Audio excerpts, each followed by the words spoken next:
Mike, you better come down these fucking stairs and show me your hands. You better show me your fucking hands. I'm deaf. I got a gun right there. Don't move. This is 49-year-old Michael Ralston, and he just had a heated argument that ended in the brutal murder of his roommate, Eric Wins. Dude, what the Initially, it seemed Michael had acted in self-defense, but as detectives dug deeper, they uncovered damning evidence that shattered Michael's story and exposed something far more sinister than the innocent, deaf victim he claimed to be. Self-defense or self-defense. They were trying to stab me, and he has a stab wound, and I just started shooting. Honestly, it's possible that the guy who's deceased stabbed that guy. Next thing I know, I just heard pow, pow, pow, pow. And that guy hollered, stop banging at my door.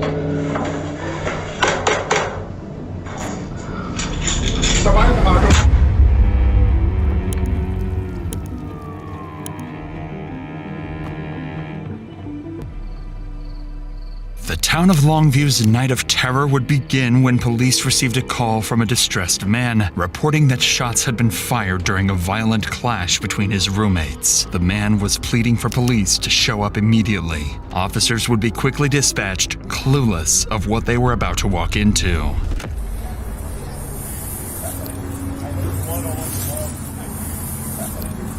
Open the door! Open the door! Let me see your hands! Let me see your hands! Walk out! Lay down! Lay down right here. Come out! Lay down! Lay down! lay down. Lay down! Hey! Longview Police! Longview Police! Hey, I got it. Longview Police! Hey, you're good. What happened? What is this door? Don't open that door. Your brother's been shot. Stop.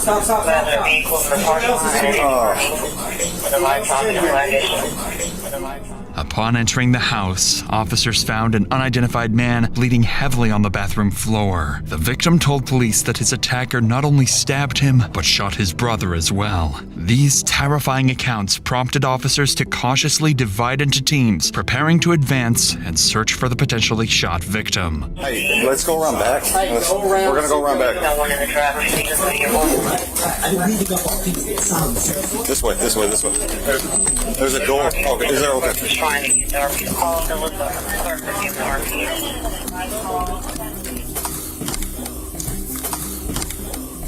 There's an upstairs, bro. Let's make entry. Hey, buddy, you're good. Brush on your head. When officers entered through the back door, they found a man dead at the bottom of the stairs, just a room away from the other injured victim. This put police on extreme edge as they prepared to move upstairs. Who's up there? Longview Police! Hey, who stabbed you? Where's he at? Hey, Mike! You better come down these f***ing stairs and show me your hands! Hold on. Let's go. Yeah, let's go. You got a road to the left. Push. Solomon, push left. All right. You better show me your f***ing hands. My arm. Show me your f***ing hands. Hold that. I'm bleeding. Don't you move. Hello.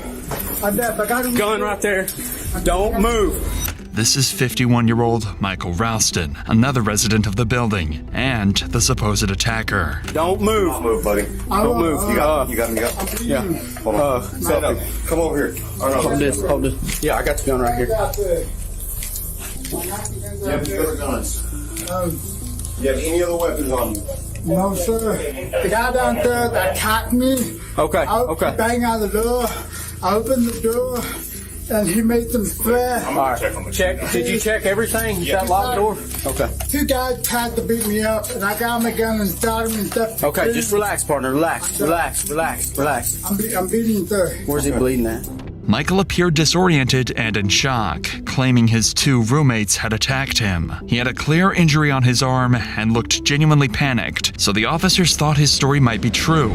Back downstairs, officers spoke with the wounded victim, Jonathan, who was still alive, but struggling. As he was prepared for transport to the hospital, Jonathan reaffirmed that it was Michael who had attacked him with a knife and claimed that Michael also shot his brother, Eric Wins. This was confusing for the officers, as Michael claimed he acted in self-defense and that Jonathan had attacked first. Both men were pointing fingers at each other. But one thing was clear: someone was lying, and it was up to the detectives to figure out who. It's kind of hard to gather information because one witness came out covered in blood, wearing underwear. He got detained. Turned out to be a witness. He's mentally challenged. When I got here, EMS was dragging one guy out who'd been stabbed repeatedly out there. That's the guy at the hospital. Yeah, which they. So. Oh, really? The other guy's just flat deceased. He's back there. Oh, were you have one like that? Yeah, he's. I wasn't sure. I thought maybe we had these two. No, he's deceased. He got shot in the head, so he's gone completely. We know who the actor is? Yeah, the guy at the hospital that Potter's with. The deaf guy. What's that? The deaf guy that Potter's with in the hospital. He got a severe laceration on his arm.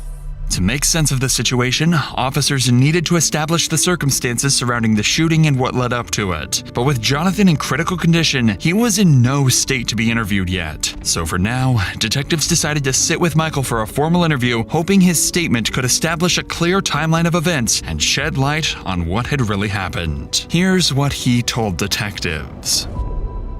According to Michael, he was about to go to bed when Eric suddenly started yelling and banging on his door, aggressively trying to pick a fight. Michael stated he had no idea why Eric wanted to fight. Then suddenly, Eric kicked in Michael's door, swinging it wide open. Quickly, Jonathan, Eric's brother, rushed in to attack Michael. They struggled, but Michael was able to pick up his gun and go to reload it. However, Jonathan managed to kick Michael's gun away before any bullets were fired. That, he said, was why he pulled out a knife from his pocket and began stabbing. Throughout his account, he would repeatedly insist, "I was scared for my life. What I did was self-defense." Michael's claims and the lack of evidence to disprove them made the case more challenging for investigators. Additionally, both Eric and Jonathan had criminal histories, with a known history of resolving their conflicts through violence. This gave some weight to the possibility that Michael had actually acted in self-defense. So detectives began meticulously interviewing each resident of the building, hoping to get insights into who may have heard the scuffle or know anything about it. And what they would learn would flip the case upside down. How are you doing? Hey, Considering anyway. I'm okay, I guess. Are you injured or anything? No, man. Okay. Just inconvenience. Sounds like you were very inconvenienced. Okay, you are Cesar? I'm Caesar. Caesar, Yes, sir. This is Cesar Cassiano, the 911 caller who was in contact with dispatchers during the attack. He lives on the second floor, directly across the hall from Michael's room, and would prove to have useful information about the two men. Kind of tell me what went on tonight that you know about. I was on the phone talking to a friend of mine in Oklahoma. I heard banging. I thought somebody was knocking on my door. Anyway, when I opened the door, Eric, the gentleman from downstairs, was knocking on his door. And he looked at me and he said, "I'm sorry if I interrupted your evening." I said, I thought you were knocking on my door. No, he says, "I need to talk to Michael." Okay. So I closed my door, got back on the phone, and while I was on the phone, the next thing I heard what sounded like a scuffle. And then I heard several shots. And then I hung up, we disconnected there, and I called 911. I said, "I just heard several shots. I heard somebody yelling and screaming. That sounded like a scuffle." That's all I know. Caesar was the last known individual to have had contact with Michael or Eric in the moments leading up to the shooting, but he doesn't indicate that Eric displayed any heightened aggression or behavior that would justify the use of deadly force. Not only that, but the details Caesar is about to reveal will cast even more skepticism on Michael's self-defense claim. This morning when I left, I saw that Michael he looked really stressed out, but I told Matthew, I said, "Listen, I've met Eric a few times and I talked to him, and he's not beyond trying to bully somebody, Okay. or posture with you. But he could posture with you if he felt like he wanted to press an issue." And I think by his mannerisms, when he was knocking on Michael's door, that there was an issue bigger than what might have been casually looked at something. And in listening to the girls in the van, that live in the building outside of, they said they've been going back and forth for some time, so there was some mounting tension. Over what, I have no idea.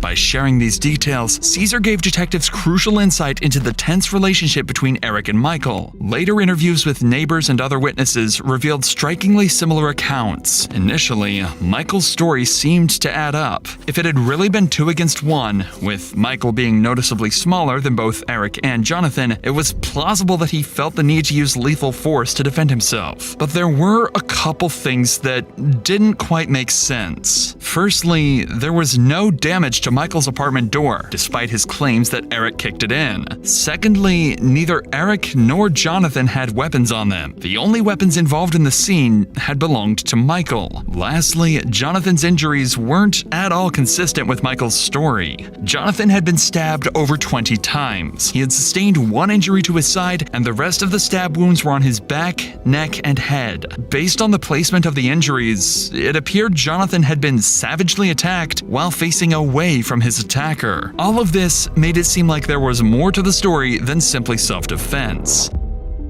Jonathan would remain in critical condition for hours, having lost a significant amount of blood and requiring multiple transfusions. Miraculously, he eventually stabilized enough to reveal to detectives the biggest bombshell yet. He reported that, throughout the day of the attack, he had started receiving Facebook messages from Michael. Jonathan was confused by the messages, as he had only just moved into the property and had never spoken or interacted with Michael directly. He stated the messages were threatening in nature and that the messages he was receiving got more unhinged as the day went on. In his last message, he said that Michael referred to him and Eric as cockroaches that needed to be exterminated. These messages demonstrated how Michael viewed Eric and Jonathan's lives as expendable. Remember that Caesar had mentioned Michael's strange behavior that morning? He was agitated and frustrated. Michael also claimed he was about to go to bed when Eric kicked in his door. However, going to bed with a loaded gun, an extra clip, and a pocket knife at the ready is more indicative of someone preparing to exterminate a problem rather than simply going to sleep. Michael's story was already seeming to crumble, and when police found their most disturbing lead yet, a clear picture would be painted of the gruesome night. Next to Eric's body, police had discovered his iPhone, and as it turns out, Eric had recorded the entire attack. This changed everything. It was now clear this wasn't self-defense. This had been done in pure rage. Sorry, dude.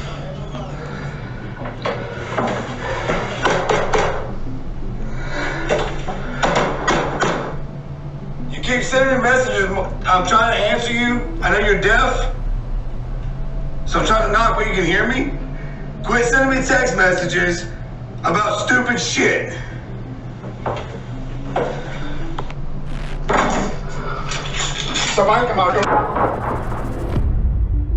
The video completely contradicts Michael's rendition of events and certainly disproves any claim of self-defense he had. There were no threats, no kicking down of doors. Jonathan wasn't even involved until he heard the gunshots. Based on the video, Eric wasn't even at Michael's door when he opened it. He was near the bottom of the staircase. Eric was not a threat.